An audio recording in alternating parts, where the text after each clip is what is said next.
우리 잠깐 같이 기도드리겠습니다.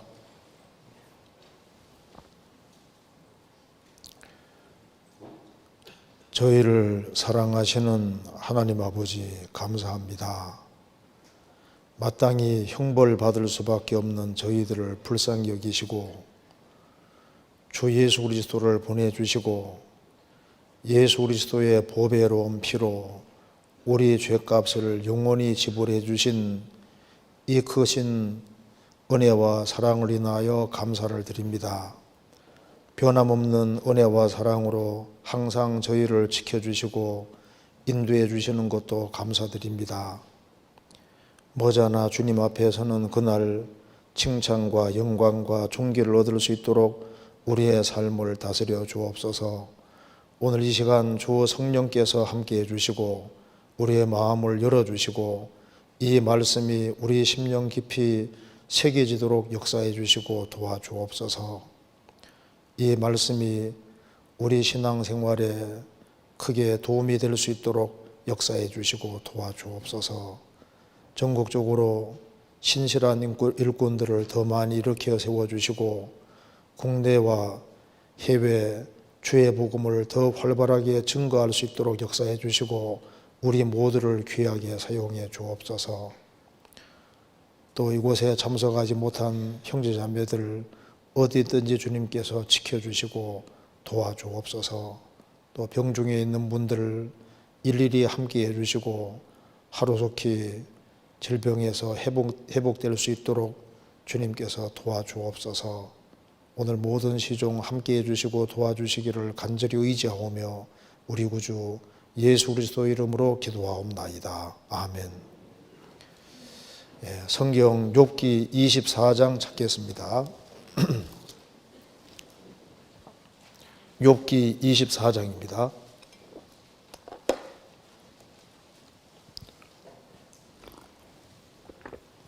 제가 몇 군데 읽겠습니다. 24장 1절입니다.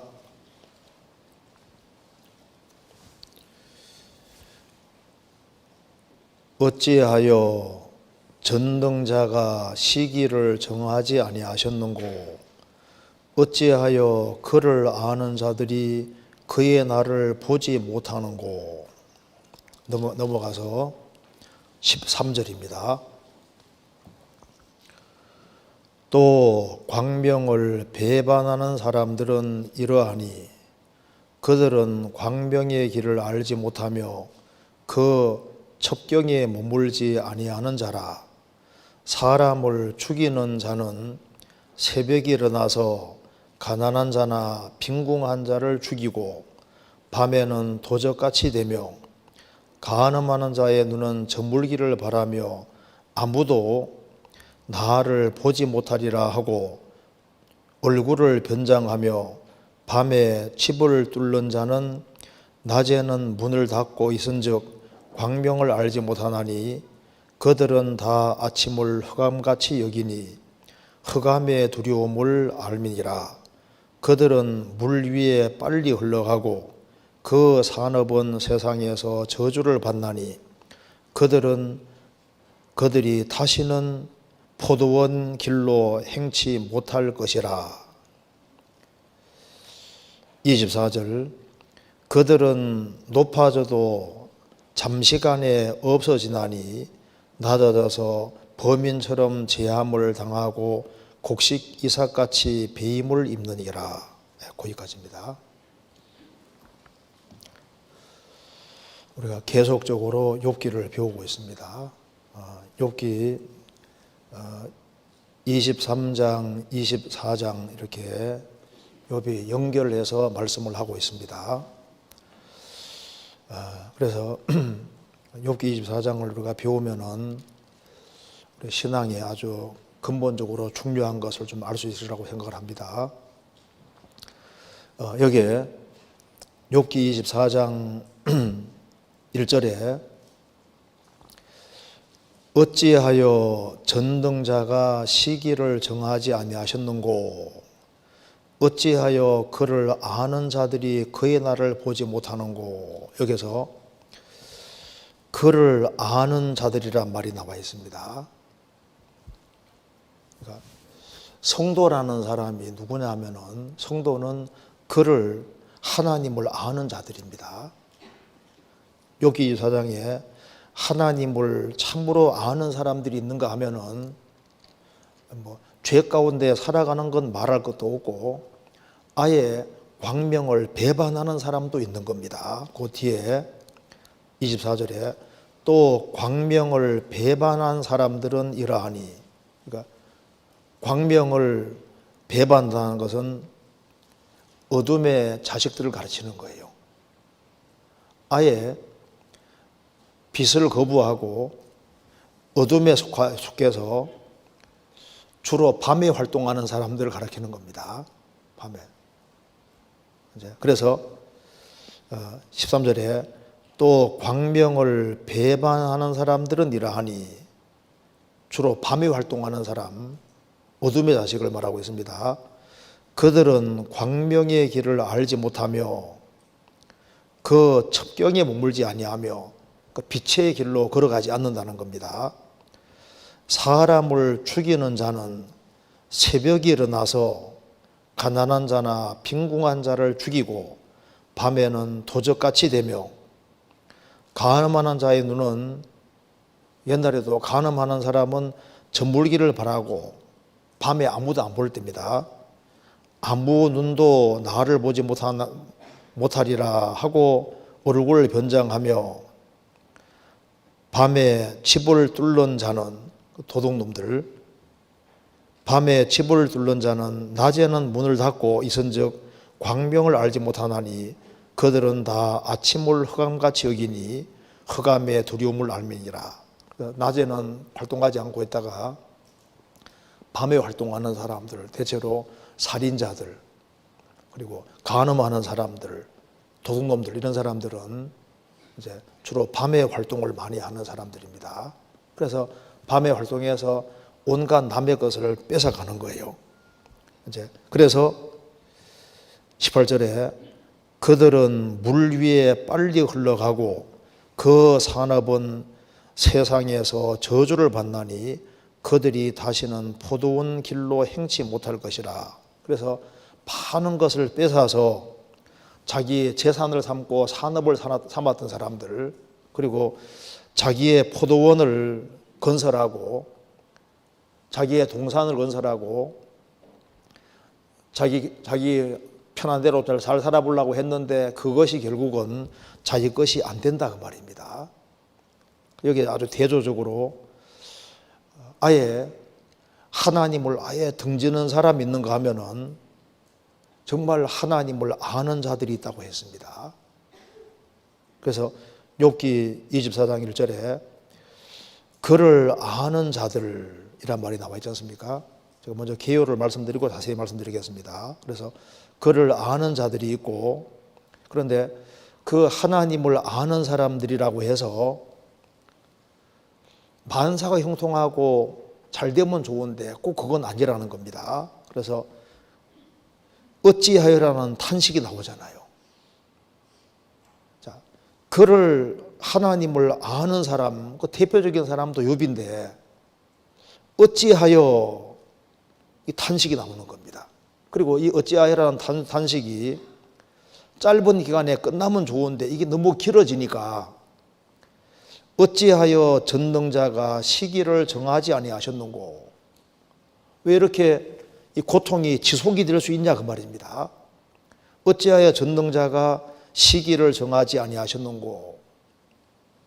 시기는 사실 정해져 있는데 지금 빨리 욥이 이 고난이 끝나기를 바라는 마음을 이렇게 표현하고 있습니다. 어찌하여 전능자가 시기를 정하지 아니하셨는고. 그리고 어찌하여 그를 아는 자들이 그의 날을, 하나님 역사하시는 그 날을 보지 못하는고. 악한 자가 훨씬 승승장구하고 잘 돼가고 하나님을 알고 진리 가운데 행하는 사람이 짓밟히고 고통을 받는 일이 언제까지 계속되어야 되는가. 어찌하여 그를 아는 자들이 그의 날을 보지 못하는고. 결국은 그의 날을 보게 되는 겁니다. 그래서 참고 기다리면은 반드시 그 전능자가 시기를 정했다는 걸 알게 되고 그를 아는 자들은 그의 날을 보게 됩니다. 왜 이것이 가능하냐 하면은 어찌하여 전능자기 때문에 그런 거예요. 전능자. 하나님은 전능자입니다. 그래서 하나님이 전능자라는 것을 믿으면은 어떤 어려운 상황 속에서도 인내하고 참고 견디고 할 수 있을 겁니다. 그래서 오늘 우리가 욥기 24장을 좀 배워보겠는데요. 오늘 제목은 욥의 탄식과, 욥이 너무나도 마음에 큰 탄식이 있습니다. 어찌하여 큰 탄식이잖아요.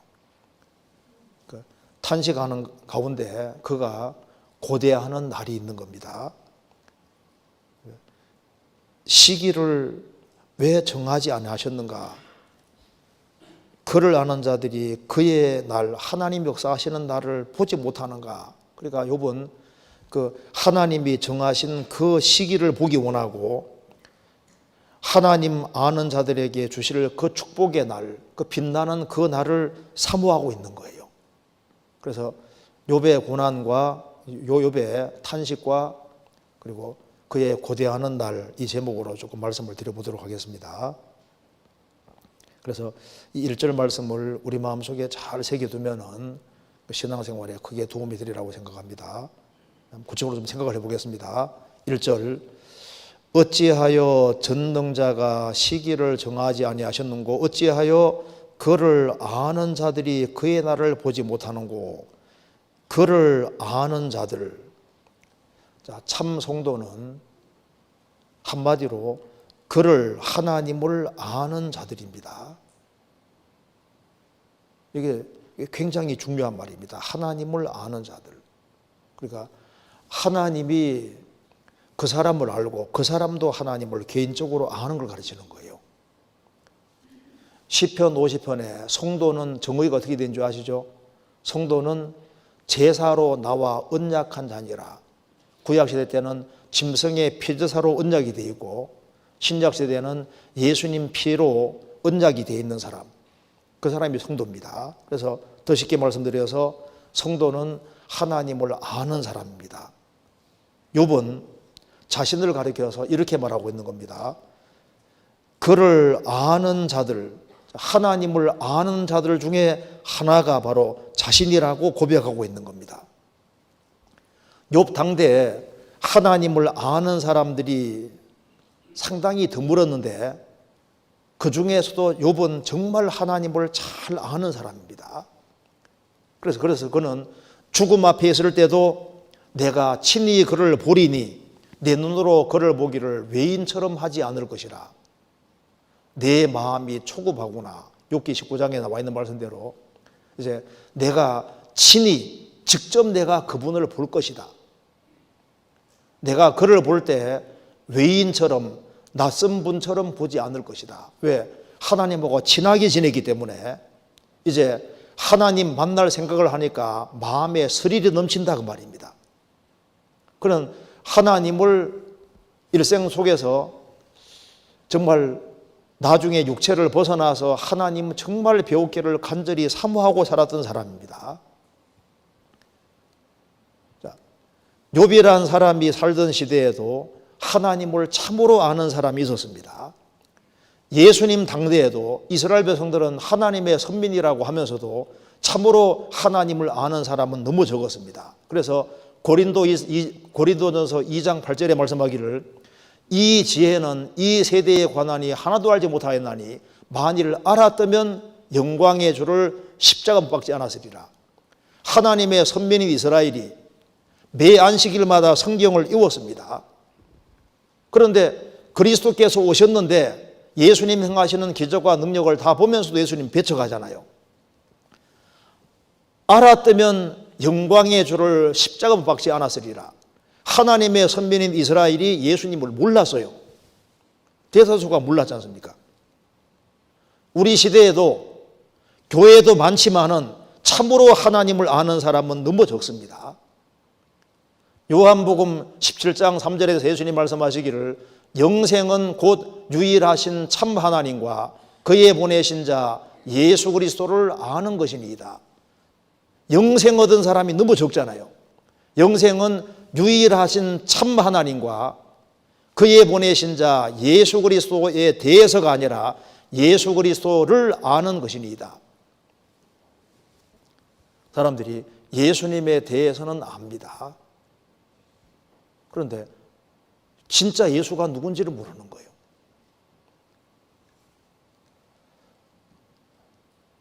자, 바이든 대통령에 대해서 아는 거하고 바이든 대통령을 개인적으로 아는 건 다르잖아요. 예수님에 대해서 아는 거하고 예수님을 개인적으로 아는 건 다른 문제입니다. 하나님과 예수님에 대해서 아는 거하고 개인적으로 아는 건 너무 다른 거지 않습니까?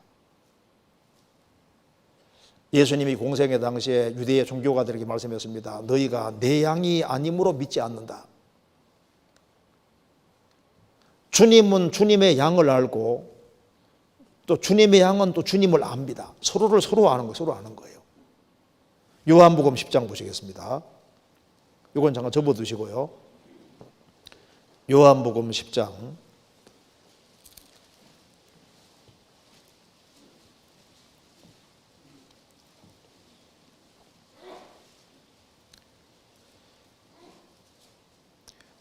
10장 14절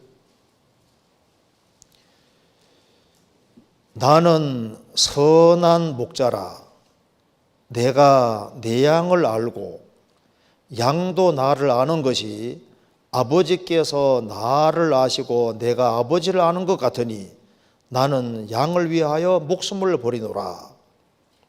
예수님 말씀하셨습니다. 나는 선한 목자라 내가 내 양을 알고 주님은 주님의 양을 압니다.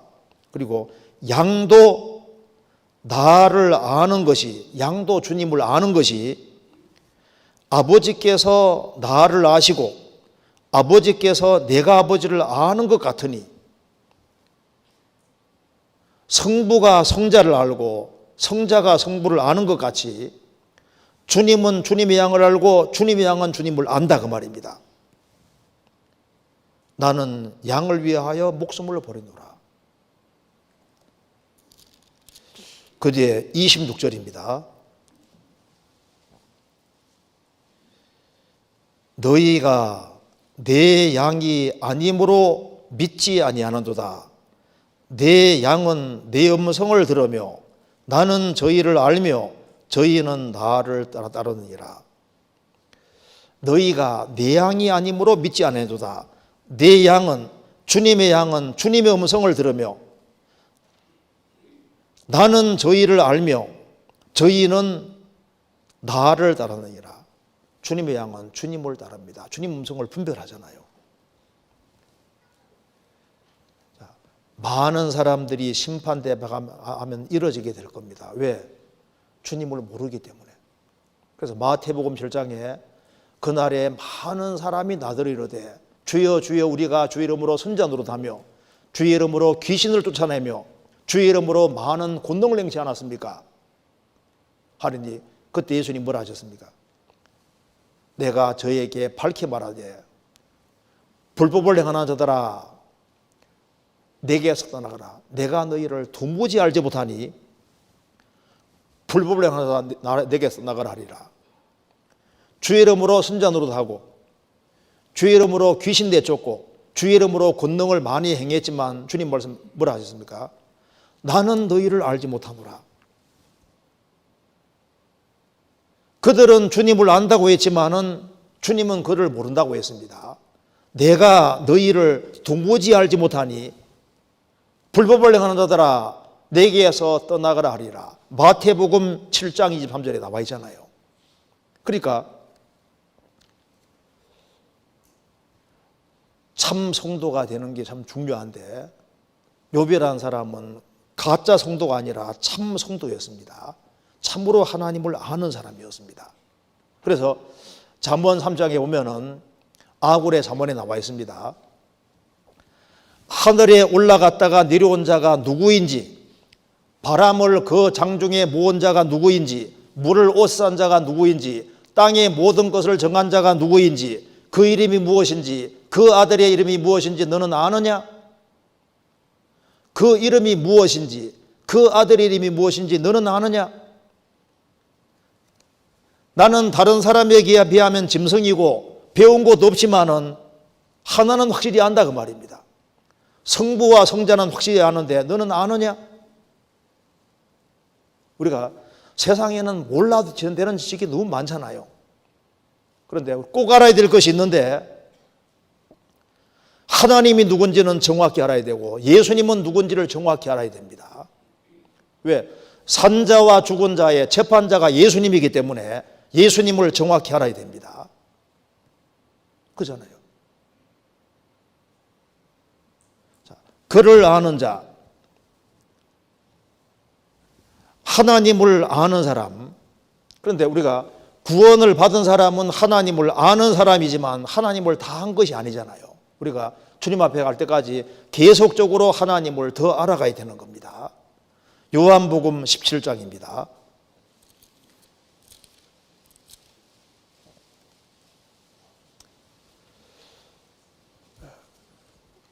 구원을 받고 하나님을 안다 할지라도 하나님에 대한 지식이 부족하면은 여러 가지 어떤 어려운 상황이 부딪히면은 이게 당황하게 되는 거예요. 지식의 부족으로도 당황할 수 있는 겁니다. 자, 요한복음 17장 8절에 보시겠습니다.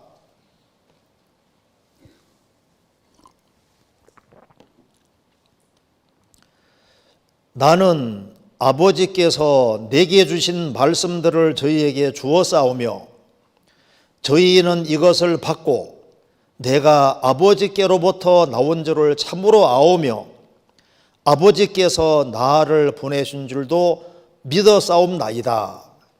예수님 제자들은 나는 아버지께서 예수님에게 주신 말씀들을 제자들에게 주어 싸우며 저희는 이것을 말씀을 받고 내가 아버지께로 나온 줄을 참으로 아오며 아버지께서 나를 보내신 줄도 믿어 싸움나이다. 제자들은 알고 믿었습니다. 그렇다고 해서 다 아는 것이 아니지 않습니까? 계속 알아가야 되는 겁니다. 26절.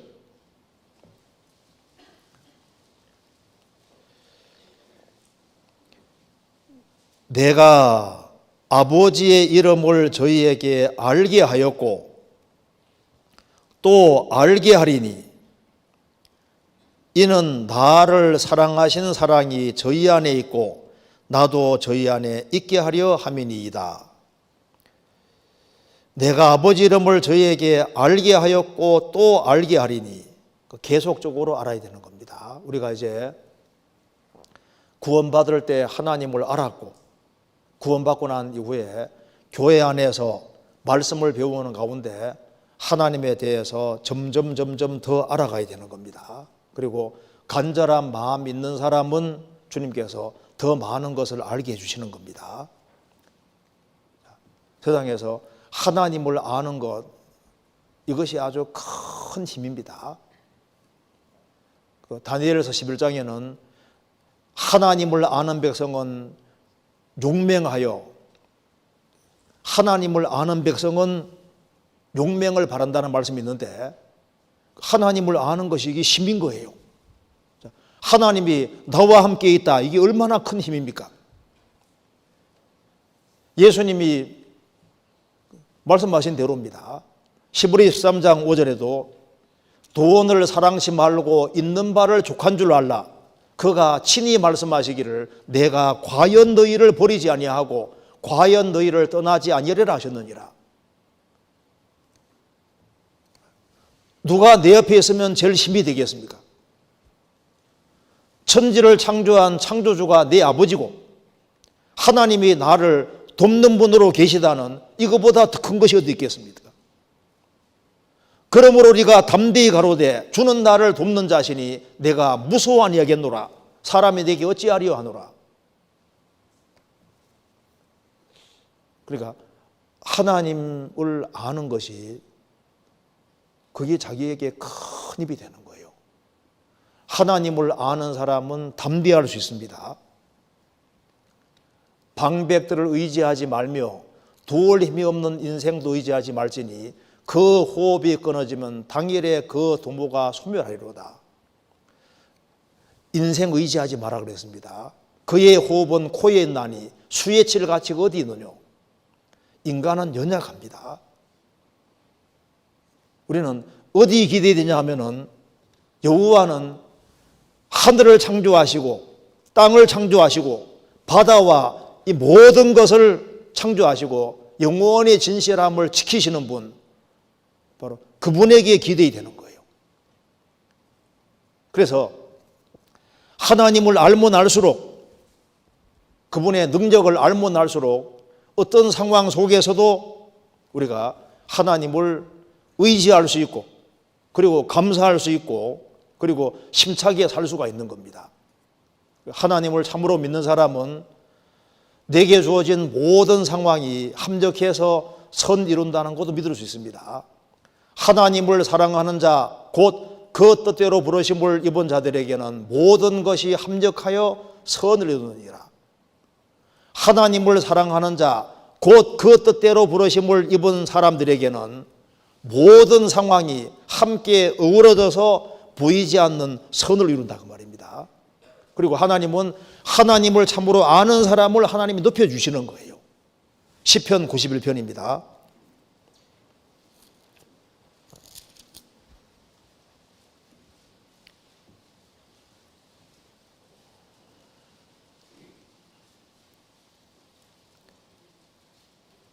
14절.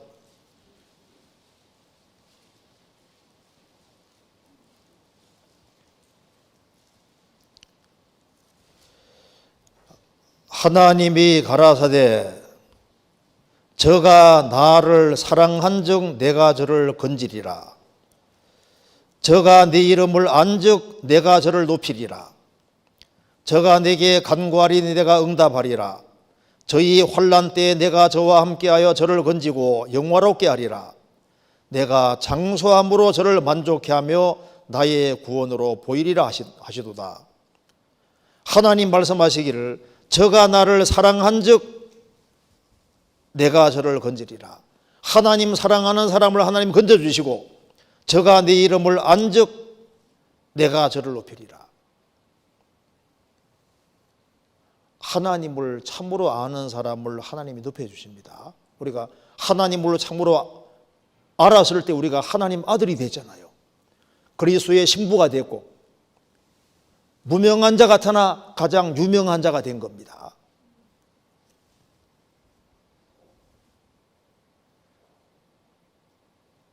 저가 내 이름을 안즉 내가 저를 높이리라. 저가 내게 간구하리니 내가 응답하리라. 저희 환난 때에 내가 저와 함께하여 저를 건지고 영화롭게 하리라. 자, 그래서 참으로 하나님을 아는 사람들이 있습니다. 그런데 하나님을 아는 사람들이 참 만사가 형통하고 잘 돼가면 어찌 좋겠습니까? 자, 욥기 다시 보시겠습니다. 욥기 24장에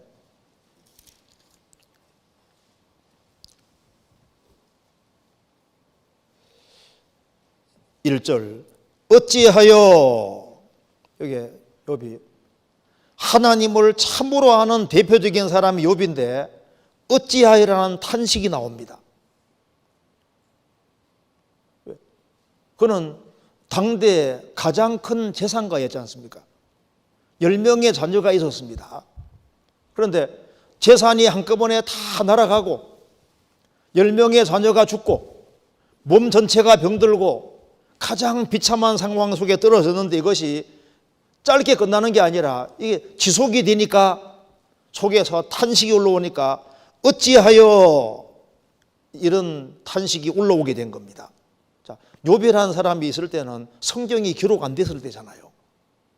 우리는 지금 성경이라도 기록되어 있으니까 황당한 일이 벌어질 때 이럴 수 있구나 하고 이해가 되는데 욥이라는 사람 당시에는 성경이 기록되지 않았을 때니까 욥이라는 사람도 당황하고 욥의 세 친구도 당황하고 이해가 안 되는 게 맞잖아요. 도대체 왜 이런 일이 벌어질 수 있을까? 당황해 하는 겁니다. 자, 여기에 하나님을 참으로 아는 사람들, 그 사람들에게 아주 황당하고 당황한 일들이 생길 수 있다는 걸 성경이 분명히 말합니다. 참 성도에게 불같은 시련이 올 수가 있는 겁니다. 출애굽한 이스라엘 백성들이 에집트를 나왔을 때 만세했지만은 막바로 가나안 땅에 들어간 것이 아니라 중간에 광야 40년이 있었습니다. 그렇죠? 신약 성경도 분명히 말합니다. 구원을 얻은 사람에게 감당할 수 있는 범위 내에서 심각한 어려움이 올 수 있다는 것을 얘기하고 있는데, 그 대표적인 책이 베드로 전서잖아요. 베드로 전서는 크게 두 가지 말하는 책입니다. 구원을 받은 사람에게도 타락된 기질은 남아있다, 죄성이 남아있다 그 말입니다.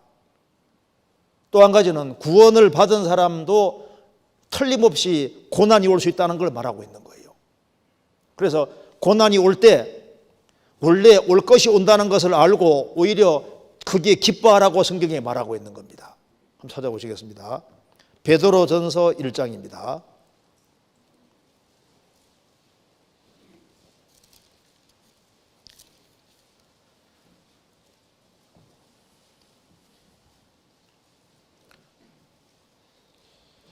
(1장) 5절.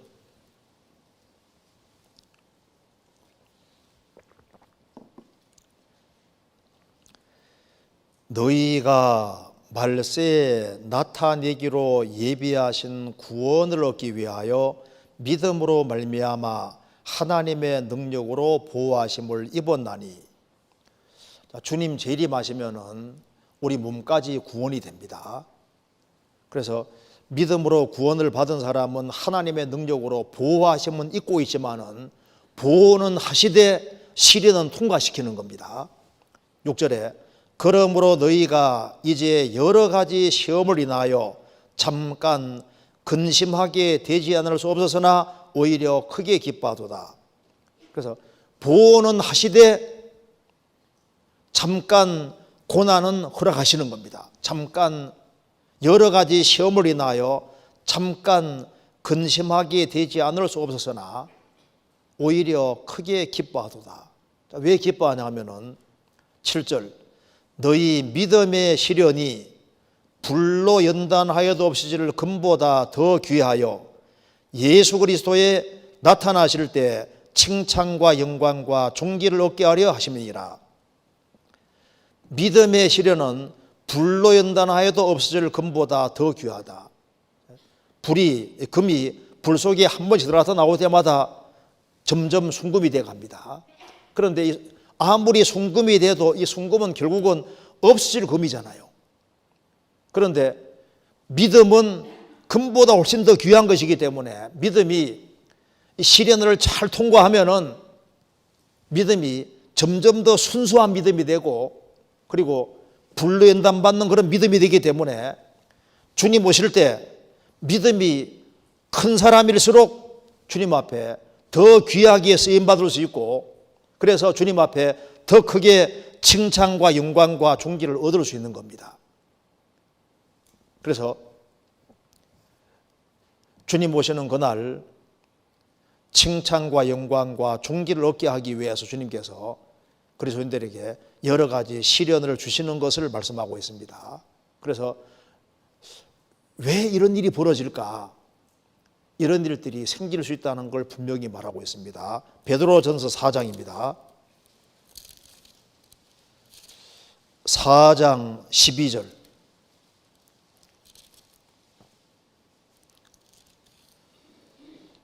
사랑하는 자들아, 너희를 시련하려고 오는 불시험을 이상한 일을 당하는 것 같이 이상히 여기지 말고 오직 너희가 그리스도의 고난에 참여하는 것으로 즐거워하라. 이는 그의 영광을 나타내실 때 너희로 즐거워하고 기뻐하게 하려 함이라. 너희가 그리스도의 이름으로 욕을 받으면 복 있는 자로다. 영광의 영 곧 하나님의 영이 너희 위에 계심이라. 너희 중에 누구든지 살인이나 도적질이나 악행이나 남의 일을 간섭하는 자로 고난받지 말려니와 만일 그리스도인으로 고난을 받은 즉 부끄러워 말고 도리어 그 이름으로 하나님께 영광을 돌리라.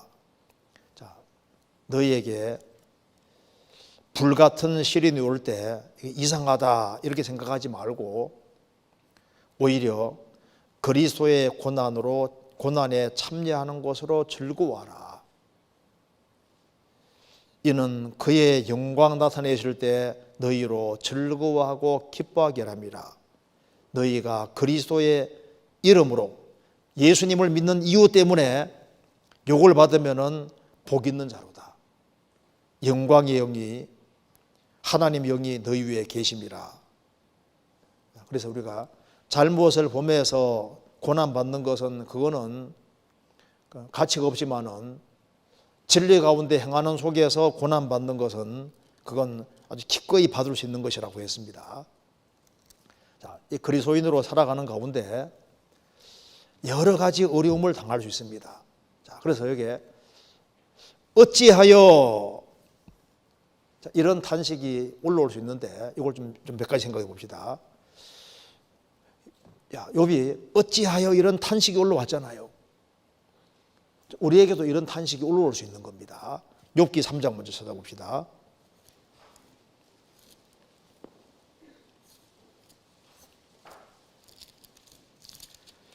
욥기 3장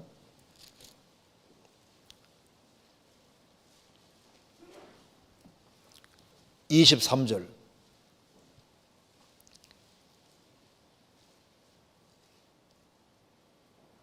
하나님에게 둘러싸여 길이 아득한 사람에게 어찌하여 비스를 주셨는고. 나는 먹기 전에 탄식이 나며 나의 앓는 소리는 물이 쏟아지는 것 같구나.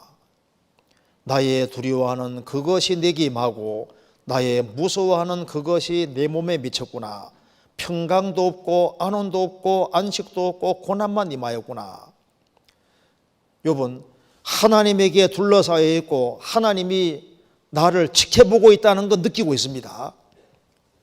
그런데 잘 나가던 욥이 갑자기 엄청난 재앙을 당했으니까 길이 아득한 사람이 되어버린 겁니다. 도대체 이제 어디로 어느 쪽을 향해 될지를 알 수가 없는 거예요. 이제 갈 바를 정확히 알 수 없게 된 겁니다. 길이 아득한 사람에게 어찌하여 비스를 주셨는고. 나는 먹기 전에 탄식이 나며 나의 앓는 소리는 물이 쏟아지는 것 같구나. 너무 고통스러운 거예요. 힘이 드는 겁니다. 자, 구원받은 사람도 여러 가지 이유로 탄식이 올라올 수 있습니다. 자, 이 그리스도인들이 우리가 이제 하나님을 아는 사람이 되고 난 이후에 우리 신앙생활 속에서도 어찌하여 이런 탄식 같은 게 올라옵니다. 그 탄식 올라오는데 그 중에 제일 첫 번째 들을 수 있는 것이 구원받은 사람은 누구든 신앙생활 다 잘하기 원하지 않습니까? 주님 기쁘시게 하기를 원하는 마음이 있습니다. 그런데 육신이 말을 잘 들어요, 안 들어요? 육신이 말을 잘 안 듣습니다. 그래서 선을 행하기를 원하는 나에게 악이 함께 있는 거예요. 그래서 내가 원하는 바 선언하지 않고 원치 않는 바 악을 행하니까 속에 탄식이 절로 올라오는 겁니다. 답답한 거예요. 이것이 없어지면 좋은데 딱 잠복해 남아 있거든요. 그래서 우리 타락된 기질로 인해서 육신이 계속 올라오니까 그것 때문에 탄식이 저절로 자꾸 올라오게 되는 겁니다. 그래서 바울 사도도 내가 짐진 것 같이 탄식한다. 육체를 이게 짐이라고. 이 장막에 있는 우리가 짐진 것 같이 탄식한다. 육체를 가지고 있으니까 짐을 지고 있는 것처럼 이 무거운 짐을 지고 다녀야 되니까 힘들다 그 말입니다. 탄식이 올라오는 거예요. 그래서 바울 사도는 말했습니다. 오라 곤고한 자로다. 누가 나를 이 사망의 몸에서 건져내랴? 육신으로 인한 탄식이 있는 겁니다. 나는 신앙생활을 오래 했기 때문에 육신에 대한 탄식이 없다. 천만의 말씀일 겁니다. 신앙생활 조금만 등한히 하면 육신은 올라옵니다. 속이 올라와요. 섰는 줄 생각하는 자는 넘어질까 조심하라. 바울 사도도 자기 몸을 쳐서 복종시킨다고 한 이유가 뭐냐면 이게 육신이 말을 안 듣기 때문에 하는 소리인 거예요. 먼저 우리에게 어떤 탄식이 있냐면은 육신이 올라오는 것 때문에 탄식이 있는 겁니다. 잘 살고 싶으면 잘 안 되는 게 있잖아요. 자, 성경 로마서 7장 찾겠습니다. 로마서 7장 18절입니다.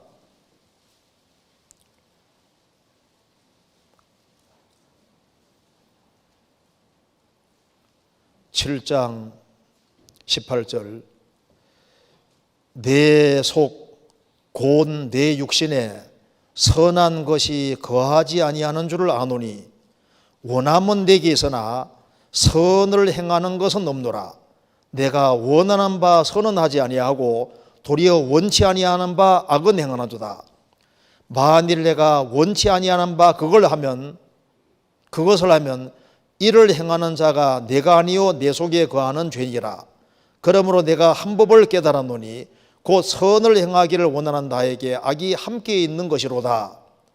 내 속사람으로는 하나님의 법을 즐거워하되 내 지체 속에 한 다른 법이 내 마음의 법과 싸워 내 지체 속에 있는 죄의 법 아래로 나를 사로잡아오는 것을 보는도다. 오라 나는 곤고한 사람이로다. 이 사망의 몸에서 누가 나를 건져내랴. 선을 행하기를 원하는 나에게 악이 함께 있는 거예요. 그래서 내 속사람으로는 하나님 법을 즐거워하는데 내 지체 속에 다른 한 법이 딱 있는 겁니다. 죄의 법이 있는 거예요. 그래서 우리가 뭘 간절히 원하냐면 주님이 간절히 빨리 오시기를 바라는 이유가 주님이 오셔야만 새로운 몸을 입을 테니까 이 탄식이 끝나게 되는 겁니다. 로마서 8장 23절 같이 읽겠습니다. 같이 읽겠습니다. 이뿐 아니라 또한 우리 곧 성경에 처음 읽은 열매를 받은 우리까지로 속으로 탄식하여 양자될 것 곧 우리 몸의 구속을 기다리느니라. 성령에 처음 읽은 열매를 받은 우리까지도, 우리 속에 주의 영이 계시잖아요. 우리까지도 속으로 탄식하여 양자될 것. 우리 영은 양자가 됐지만은 몸은 아직 양자가 안 되지 않습니까? 그래서 우리 몸의 구속을 기다리느니라. 그래서 우리가 몸이 완전히 구원될 때 이제 우리 속에 탄식은 끝이 나게 되는 거니까 우리 속에서 어찌하여 탄식이 올라오는 첫 번째는 우리 타락된 기질 때문에 올라오는 겁니다. 또 한 가지는 구원받은 사람은 정말 신앙생활을 잘하고 싶고 주님을 기쁘시게 하고 싶은데 세상에 유혹이 많잖아요. 그러니까 세상의 유혹을 쉽게 뿌리치지 못해서 그것 때문에 탄식과 슬픔이 있습니다. 내가 이렇게 쉽게 넘어질 수 있을까? 요즘 유혹이 얼마나 많아요. 그 유혹 좀 이기면 좋겠는데 그 유혹에 쉽게 넘어지거든요. 마귀로 틈을 타지 못하게 하려는데 그러면 마귀 틈을 타잖아요. 주일 말씀 들을 때는 잘 살아야지 나가자마자 또 생각이 엉뚱한 데 나가고 그러죠. 그리고 이제 마귀 시험이 있잖아요. 마귀가 벼우에 있잖아요. 틈만 있으면 공격하거든요. 그래서 우리가 세상 유혹으로 인해서 이제 어찌하여 내가 이 정도밖에 안 될까? 내가 왜 이 정도밖에 못 살까? 하는 그런 것에 대한 탄식도 있고 마귀 공격에 쉽게 넘어지는 것에 대한 탄식도 있고 또 한 가지는 가까운 사람 때문에 고통받는 일도 있는 거예요. 어떤 사람은 옆에 끊임없이 가시 역할을 하는 사람이 있을 수 있거든요. 왜 내 옆에 이런 사람이 붙어 있어서 내가 이것 때문에 고통을 받아야 될까 하는 그 고통도 있을 수 있는 겁니다. 가장 가까운 사람 때문에 큰 고통을 받을 수도 있는 거예요. 시편 55편 찾겠습니다.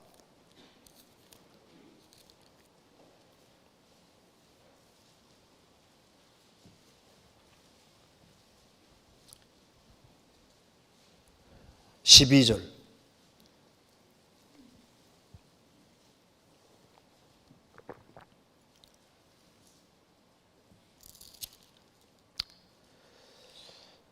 나를 책망한 자가 원수가 아니라 원수일 뛴데 내가 참았으리라. 나를 대하여 자기를 높이는 자가 나를 미워하는 자가 아니라 미워하는 자일진데 내가 그를 피하여 숨었으리라. 그가 곧 너로다. 나의 동료, 나의 동무요, 나의 가까운 친구로다. 우리가 같이 재미롭게 의논하며 무리와 함께 하나님의 집안에서 다녀도다. 참 절친이었고 가까운 친구였는데 가장 가까운 사람에게 배반을 당했을 때 이 고통은 말로 할 수가 없이 큰 겁니다. 그래서 이게 너무 고통이 심하면은 지고 떠나고 싶은 마음이 생기는 거예요. 그래서 여기에 말했습니다. 여기 6절에 나의 말이 내가 비둘기같이 날개가 있으면 날아가서 편히 쉬리로다. 내가 멀리 날아가서 광야에 거하리로다. 내가 날개라면 있다면 좀 멀리 가서 그냥 따로 그냥 한 곳에 그냥 조용히 있고 싶은 마음이 있을 수도 있지 않습니까? 사람이 고통받는 이유는 여러 가지입니다. 욥이라는 사람도 욥의 가장 절친한 친구 셋이 와서 욥을 위로는 못해줄 망정 욥에게 계속 공격을 해가지고 욥이 얼마나 큰 상처를 받았잖아요. 그래서 여러 가지 이유로 고통을 우리가 받을 수 있습니다. 그리고 상상도 못한 어떤 시련 같은 것이 와서 그것 때문에 고통을 겪을 수도 있는 겁니다. 그래서 이 시련이 지속이 되고 오래되면은 그것 때문에 마음에 많은 갈등이 생기면서 어찌하여 왜라는 말이 계속 나오게 되는 거예요. 여기 시편 13편입니다.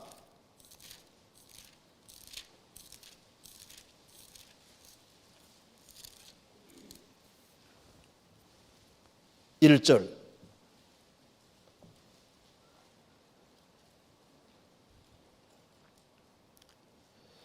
여호와여 어느 때까지니까 나를 영영히 잊으시나이까 주의 얼굴을 나에게서 언제까지 숨기시겠나이까 내가 나의 영혼에 경영하고 종일토록 마음에 근심하기를 어느 때까지 하오며 내 원수가 나를 쳐서 자긍하기를 어느 때까지 하리이까 여호와여 어느 때까지니까 나를 영영히 잊으시나이까.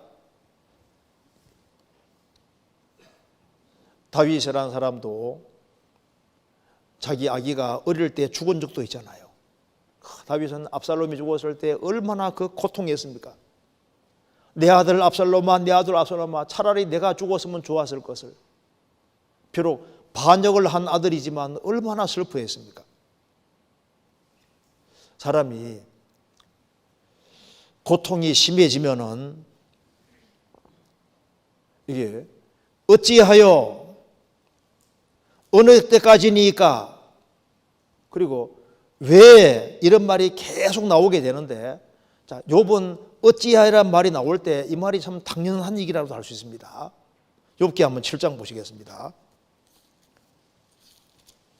욥기 7장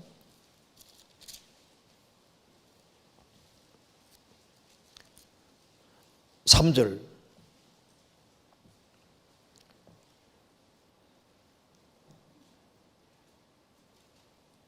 이와 같이 내가 여러 달째 권고를 받으니 수고로운 밤이 내게 작정이 되었구나. 내가 누울 때면 말하기를 언제나 일어날고 언제나 밤이 갈고 하며 새벽까지 이리 뒤척 저리 뒤척 하는구나. 내 살에는 구더기와 흙조각이 의복처럼 입혔고 내 가죽은 합창되었다가 터지는구나. 나의 날은 배틀의 북보다 빠르니 소망 없이 보내는구나. 욥은 이제 몸 전체가 병들었는데 이제 여러 달째 수고로운 밤이 착정되었구나. 몸이 너무나 아프니까 잠이 안 오는 거예요. 내가 누울 때면 말하기를 언제 일어날꼬. 그 지겨운 밤입니다.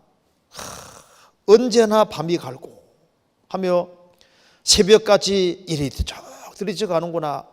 내 살에는 구더기와 흙조각이 의복처럼 입혔고 몸 전체에 막 구더기가 막 기어다니는 거예요. 내 가죽은 합창되었다가 터지는구나. 나의 날은 배틀의 북보다 빠르니 소망 없이 보내는구나. 이게 시간이 그냥 막 지나가는데 허무하게 막 지나간다 생각이 들어가는 거예요. 그러니까 하나님을 아는 사람인 난데 어찌하여 왜 이런 일이 있습니까? 라고 말하는 거예요. 다윗도 이 고통받는 기간이 아주 굉장히 길었습니다. 그러니까 이런 말이 나옵니다. 시편 31편 묻겠습니다. 시편 31편에 31편 10절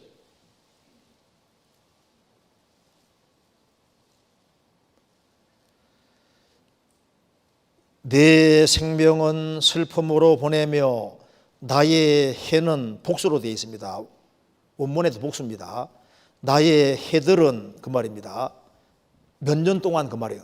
나의 해들은 탄식으로 보내며 나의 기력이 나의 죄악으로 약하며 나의 뼈가 쇠하도소이다. 내가 모든 대적으로 말미암아 욕을 당하고 이웃에게는 심히 당하니 내 친구가 놀라고 길에서 보는 자가 나를 피하였나이다. 내 생명은 슬픔으로 보내며 몇 년 동안 생을 살아가는데 슬픔으로 가득한 거예요. 나의 해들은 탄식으로 보내며 그래서 너무너무 힘드니까 사람이 너무 고통을 많이 받으면 눈도 흐려집니다. 9절에 여호와여 내 고통을 인하여 나를 긍휼히 여기소서 내가 근심으로 눈과 혼감이 쇠하였나이다. 사람이 너무 근심이 심해지면 눈도 신비해지는 거예요. 그리스도인들은 여러 가지로 이렇게 어찌하여 이런 말이 나올 수 있고 마음에 여러 가지 눌림이 생깁니다. 사실 구원받은 사람은 나 같은 사람은 어찌 고생해도 좀 괜찮다 생각이 들어가는데 자식이 구원 안 받았으면요 우리 자식이 언제 구원받을꼬 그것 때문에 마음이 계속 눌리잖아요.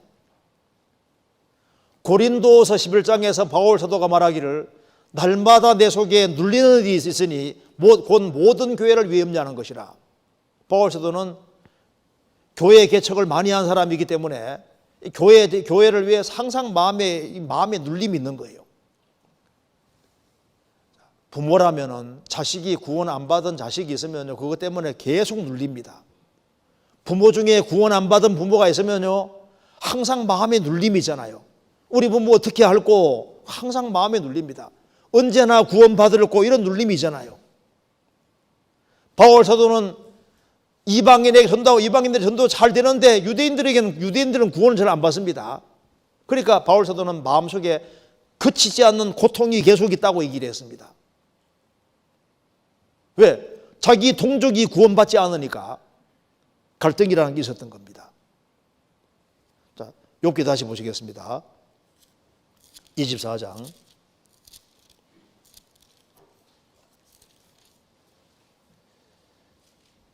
1절입니다.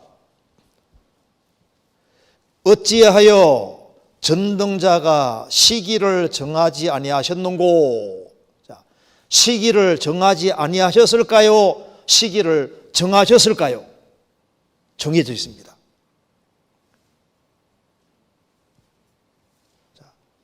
그를 아는 자들이 고난을 받고 시련을 당하고 어려움을 당하지만은 전능자가 시기를 정하지 아니하셨는고, 시기는 정해져 있습니다.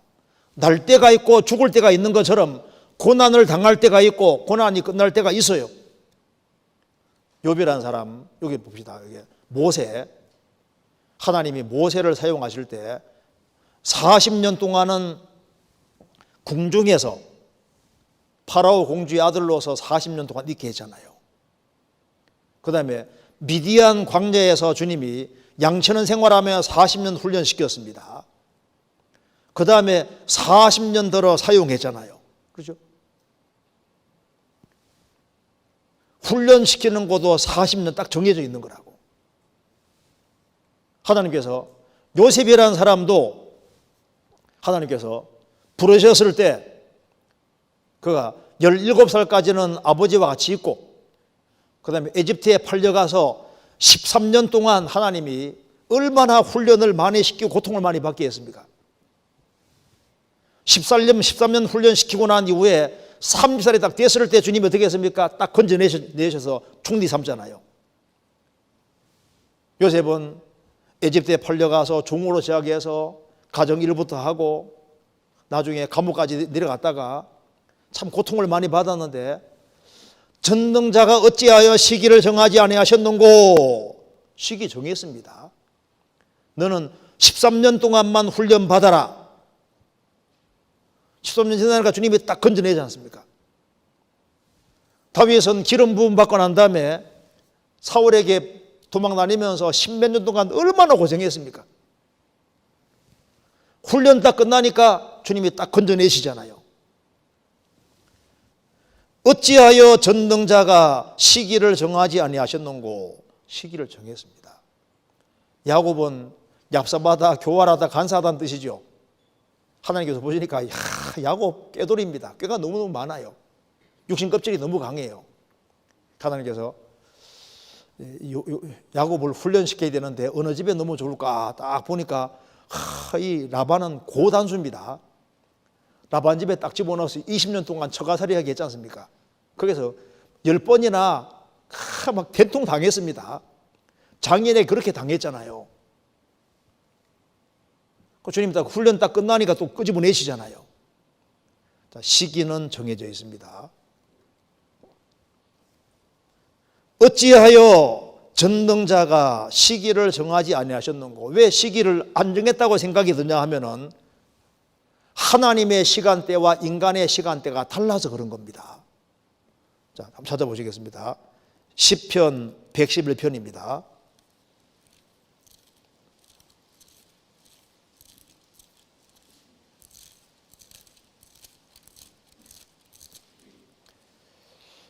(2절)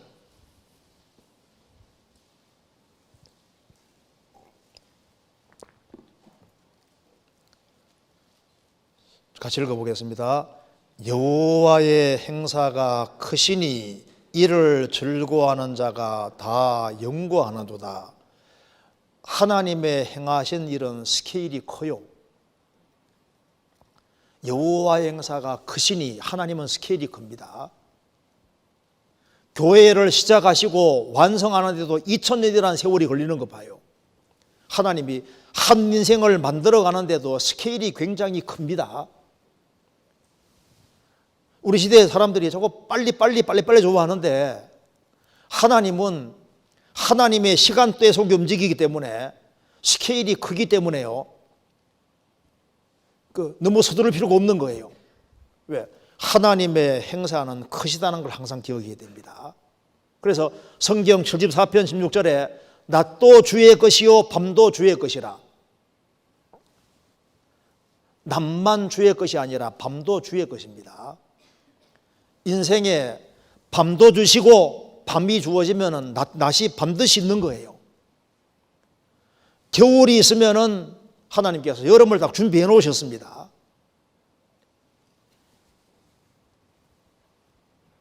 이스라엘은 겨울이 사실은 성장기라는 거 아세요? 우리 신앙이 대체로 언제 자라냐면은 인생이 혹독한 시련기에서 인생이 자랍니다. 기도 보통 밤에 자란다고 하잖아요. 우리 인생이 쑥쑥 크는 것이 보통 시련 속에서, 어려움 속에서, 어찌하여 이 속에서 자라는 거예요. 어찌하여 이런 것이 인생 속에 크게 있는 사람은 크게 성장한다는 증거가 되는 거예요.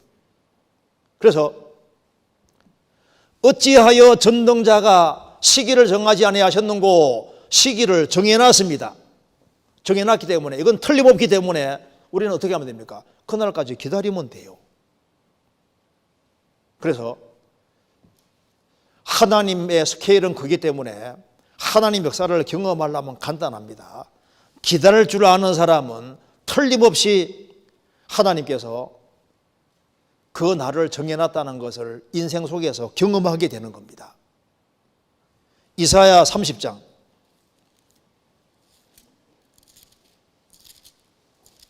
18절입니다.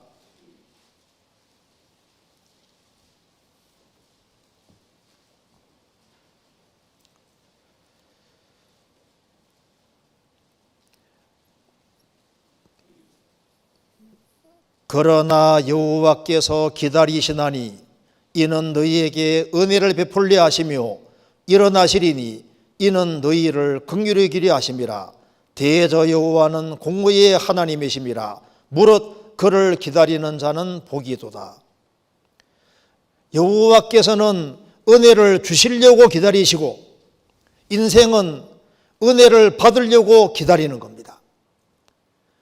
기다리는 사람은 복이 있습니다. 왜? 하나님이 축복해 주시기 때문입니다. 그래서 조급하면 죄를 부릅니다. 조급하게 굴지 말고 기다리는 사람은 틀림없이 축복을 경험하게 됩니다. 그래서 지루함을 참을 수 있어야만 신앙을 배울 수 있고, 지루함을 참을 수 있어야만 하나님의 축복을 경험할 수 있게 되는 겁니다. 그래서 모든 인생의 실패는 기다림의 실패라고 할 수 있는 거예요. 우리 해외 가보면요, 빨리 한국 사람들 빨리 뭐든지 빨리 인스턴트 너무 좋아하는데 신앙은 인스턴트가 가지고 안 됩니다. 자, 켈빈 콜리지가 한 말을 한번 읽어드리겠습니다. 이 세상에는 재능이 있으면서도 성공을 못하는 사람이 많다. 다른 사람보다 훌륭한 교육을 많이 받았지만 성공을 못하는 사람이 많다. 특별한 용기를 가지고 인생을 살지만 성공을 못하는 사람이 많다. 그 이유는 단 하나, 인내하지 못하기 때문이다. 인내하는 사람, 그 사람이 세상에도 성공하잖아요. 자, 가장 권위 있는 사전을 집필한 웹스터는 36년간의 각고의 노력 끝에 웹스터 사전을 완성했답니다. 화가 미켈란젤로는 최후의 만찬을 그리기까지 8년 동안 2000번이나 스케치를 더했다고 합니다. 콜럼버스가 신대륙 발견할 때 가도 망망대해니까 나중에 선원들이 막 폭동을 일으키려고 합니다. 다독거려 가면서 가다가 이제 최후로 3일만 더 가자. 그래서 3일 더 가서 발견하게 되잖아요. 우리가 3일만 더 참고 가보자. 우리 인생도 마찬가지인 거예요. 그래서 욥이라는 사람이 말하기를 어찌하여 전능자가 시기를 정하지 아니하셨는고, 시기를 정해놨습니다. 틀림없이 시기는 있어요. 자, 노아 방주 안에 들어가서 1년 동안 그 방주 속에 있을 때 얼마나 힘들겠습니까? 그래도 그 기간은 정해져 있잖아요. 1년 홍수 후에 새로운 육지가 준비되어 있는 겁니다. 그렇잖아요. 그리고 여기 다시 봅시다. 욥기 24장.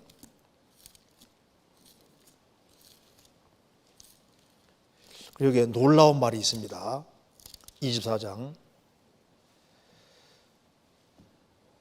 1절에 어찌하여 전능자가 시기를 정하지 아니하셨는고 어찌하여 그를 아는 자들이 그의 날을 보지 못하는고. 그의 날이 뭐냐면은 그 인생이 빛나는 날을 말하는 겁니다. 어찌하여 하나님을 아는 자들이 그의 날, 하나님의 그 축복하시는 날, 그 날을 보지 못하는고. 주님의 축복을 모든 사람이 볼 수 있도록 하는 그 날을 말하는 겁니다. 무슨 말입니까? 보는 거예요. 그를 아는 자들이 그의 날을 주님이 역사하셔서 주님이 그 사람들을 들어 올리시는 그 축복의 날을 보지 못하는 거 보잖아요. 고난의 드라마가 끝이 나면은 역전 드라마가 펼쳐지는 것을 보잖아요. 욥이 이렇게 엄청난 고통을 받았지만은 욥기 38장 이하에 하나님이 딱 나타나셔서 욥을 다시 축복해 주시고 배나 축복을 해 주셔서 역전 드라마를 펼치셨잖아요. 욥을 하나님이 배나 축복해 주셨고 욥은 그의 날을 봤습니다. 욥의 세 친구도 보고 그 당대 욥이 제일 비참해서 말거리가 됐지만 나중에 주님이 딱 회복시켜 주시니까 욥이 훨씬 더 높아졌지 않습니까? 그를 아는 자들이 그의 날을 보지 못하는 거 봤잖아요. 봅니다. 하나님은 가장 자비하신 분입니다. 다윗이 사울에게 피해서 그렇게 동굴에 숨어 다니고 비참하게 고통을 받았지만은 그의 날을 봤습니다. 그렇죠? 왕이 결국은 됐잖아요. 열명형들에 팔려서 참 고통받던 요셉이 나중에 총리가 돼서 위로 올라가서 그의 날을 봤잖아요. 어찌하여 그의 날을 보지 못하는고? 그의 날을 봅니다. 왜? 하나님 살아계시니까.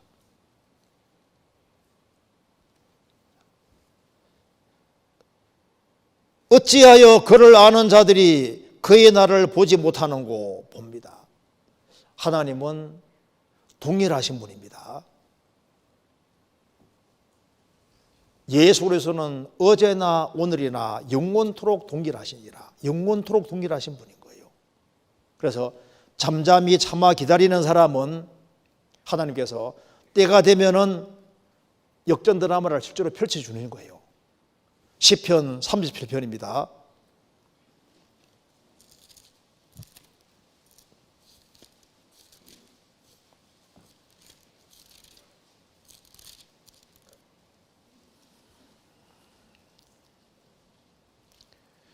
(4절) 또 여호와를 기뻐하라. 저가 내 마음의 소원을 이루어 주시리로다. 너희의 길을 여호와께 맡기라. 저를 의지하면 저가 이루시고 내 의를 빛같이 나타내시며 내 공의를 정오의 빛같이 하시리로다. 그래서 인생을 하나님께 맡기고 사는 사람은 하나님께서 인생을 만들어 가시는데 내 의를 빛같이 나타내시며 내 공의를 정오의 빛같이 아주 환하게 인생을 환하게 만들어 주시고, 그리고 하나님께서 그의 날을 보게 해주시는 겁니다. 주님이 축복해 주시는 날을 확실히 생활 속에서 보게 만들어 주시거든요. 그와 동시에 그를 아는 사람들은 주님을 대적하는 사람의 아주 비참한 운명도 보게 되는 거예요. 욥기 24장입니다.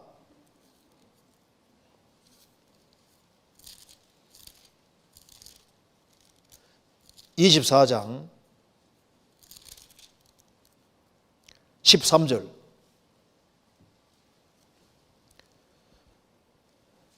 또 광명을 배반한 사람들은 이러하니 그들은 광명의 길을 알지 못하며 그 첩경에 머물지 아니한 자라. 광명을 배반하고 빛 대신 하나님을 배반하고 하나님을 등지고 사는 사람들, 그런 사람들은 광명의 길을 알지 못합니다.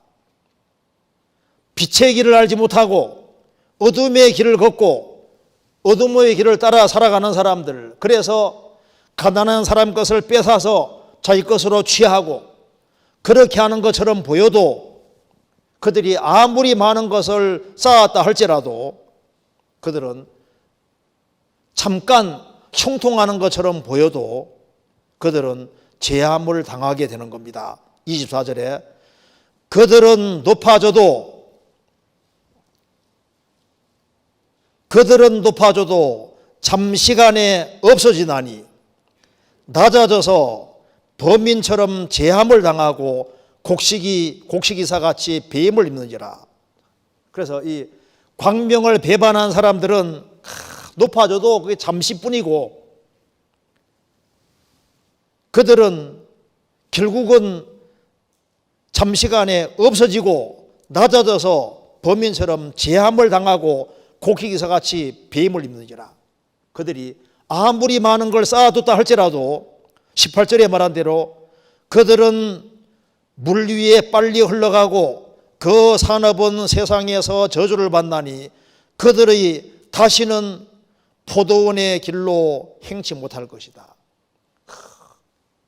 많은 걸 뺏어가지고 몰래 자기 포도원을 다 건설해 놓고 거기에다가 뭐 좋은 집도 지어 놓고 온갖 그 과목도 심고 아주 멋지게 만들어 놨을지라도 그 길로 다시 못 간다 그 말입니다. 그게 자기 것이 안 된다 그 말입니다. 그런데 욥은 보세요. 모든 것을 다 빼앗기 그저는 보이지만 주님이 나중에 어떻게 했습니까? 완전히 배나 축복해 주시고 그리고 이 성경 욥기를 딱 주님 기록해 주셨잖아요. 이게 얼마나 놀라운 말씀입니까? 그래서 욥기 24장이 말한 대로 어찌하여 그를 아는 자들이 그의 날을 보지 못하는고. 우리는 그의 날을 궁극적으로 보게 됩니다. 주님이 재림하시는 그날 우리는 상상도 못하는 그걸 보게 될 겁니다. 하나님을 아는 자들, 그런 사람들은 그의 날, 주님이 오시는 그날, 주님이 축복해 준 축복을 정말 보게 되는 날이 오게 되는 거예요. 말라기 3장입니다.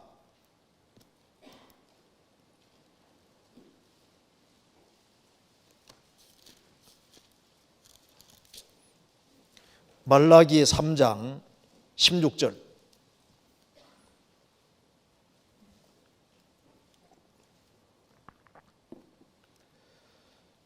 그때 여호와를 경외하는 자들이 피차에 말하며 여호와께서 그것을 분명히 들으시고 여호와를 경외하는 자와 그 이름을 존중히 생각하는 자를 위하여 여호와 앞에 있는 기념책에 기록하셨느니라. 만군의 여호와 이르노라. 내가 나의 정한 날에 그들로 나의 특별한 소유를 삼을 것이요 또 사람이 자기를 섬기는 아들을 아낌같이 내가 그들을 아끼리니 그때 너희가 돌아와서 의인과 악인이며 하나님을 섬기는 자와 섬기지 아니하는 자를 분별하리라. 이 말라기와 같은 이 타락한 시대에도 여호와를 경외하는 사람이 있었습니다. 그들은 같이 모였고 주님 영광을 위해서 같이 의논했고 주님이 그것을 여호와 앞에 있는 기념책에 기록해 두셨습니다. 하나님 말씀하시기를 내가 나의 정한 날에 그들로 하나님을 경외하는 자들로 나의 특별한 소유를 삼을 것이요. 영적본에 주얼리 보석으로 되어 있습니다. 주얼 보석으로. 그들로 나의 특별한 보석을 삼을 것이요 사람이 자기를 섬기는 아들을 아낌같이 내가 그들을 아끼리니 그때 너희가 돌아와서 의인과 악인이며 하나님을 섬기는 자와 섬기지 않는 자를 분별하리라. 의인과 악인과 하나님을 섬기는 자와 섬기지 않는 자가 얼마나 큰 차이가 있는지를 확실히 보게 될 것이다. 악인은 발바닥 밑에 재라고 말씀했습니다. 4장 3절에 또 너희가 악인을 밟을 것이니 그들은 나의 정한 날에 너희 발바닥 밑에 재와 같으리라. 만군의 여호와의 말이니라. 발바닥 밑에 재와 보석과 얼마나 큰 차이입니까? 주님 앞에서는 그날 너무나도 큰 차이가 있을 겁니다. 우리 구원받은 그리스도인은 영원한 축복의 날이 기다리고 있습니다. 사도행전 3장 19절에 말씀하신 대로 그러므로 너희가 회개하고 돌이켜 너희 죄 없이 함을 받으라. 이같이 하면 유쾌하게 되는 날이 주 앞으로부터 이를 것이요. 구원받을 때 유쾌하게 됐잖아요. 주님 오시는 그날 가장 유쾌하게 되는 날이 오게 되는 겁니다. 왜 이런 것이 가능하냐? 한 군데 먼저 보시겠습니다. 욥기 24장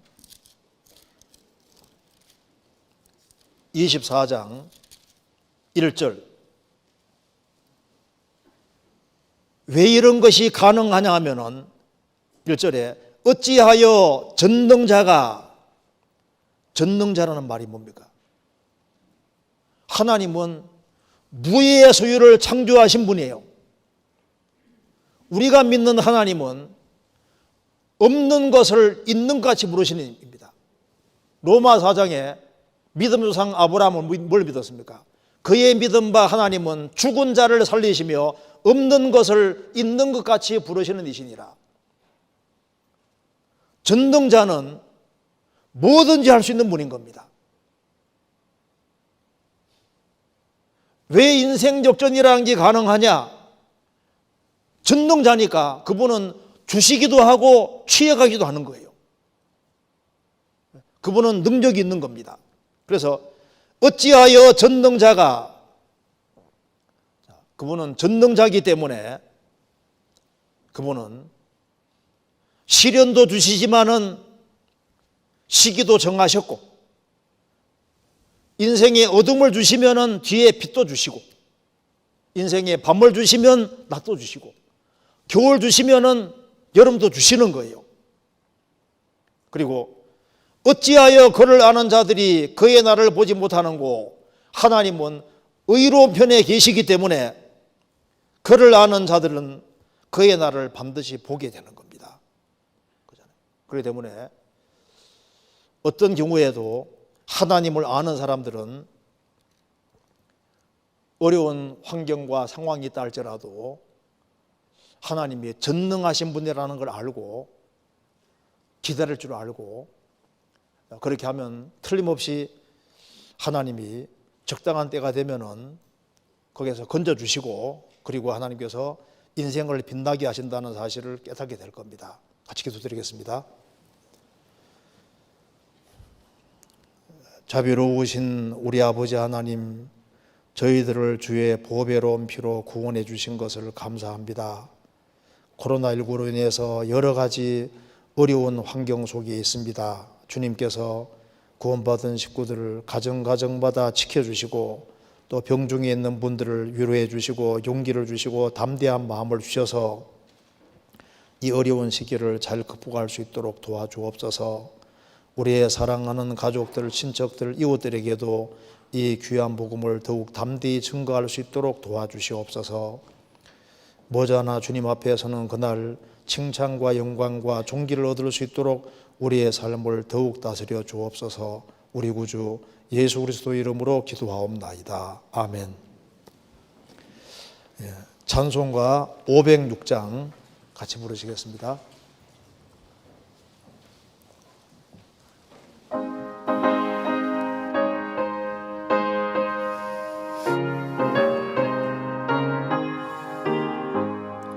예수도 알기 원함은 크고도 넓은 은혜와 대속해 주신 사랑을 간절히 알기 원하네. 내 평생의 소원, 내 평생의 소원, 대속해 주신 사랑을 간절히 알기 원하네. 성령이 스승되셔서 진리를 가르치시고 거룩한 뜻을 깨달아 예수를 알게 하소서. 내 평생의 소원, 내 평생의 소원, 대속해 주신 사랑을 간절히 알기 원하네. 성령의 감화 받아서 하나님 말씀 배우니 그 말씀 한 절 한 절이 내 맘에 교훈 되도다. 내 평생의 소원, 내 평생의 소원, 대속해 주신 사랑을 간절히 알기 원하네. 예수가 계신 보좌는 영광에 둘려 있도다. 평화의 왕이 오시니 그 나라 왕성하도다. 내 평생의 소원, 내 평생의 소원, 대속해 주신 사랑을 간절히 알게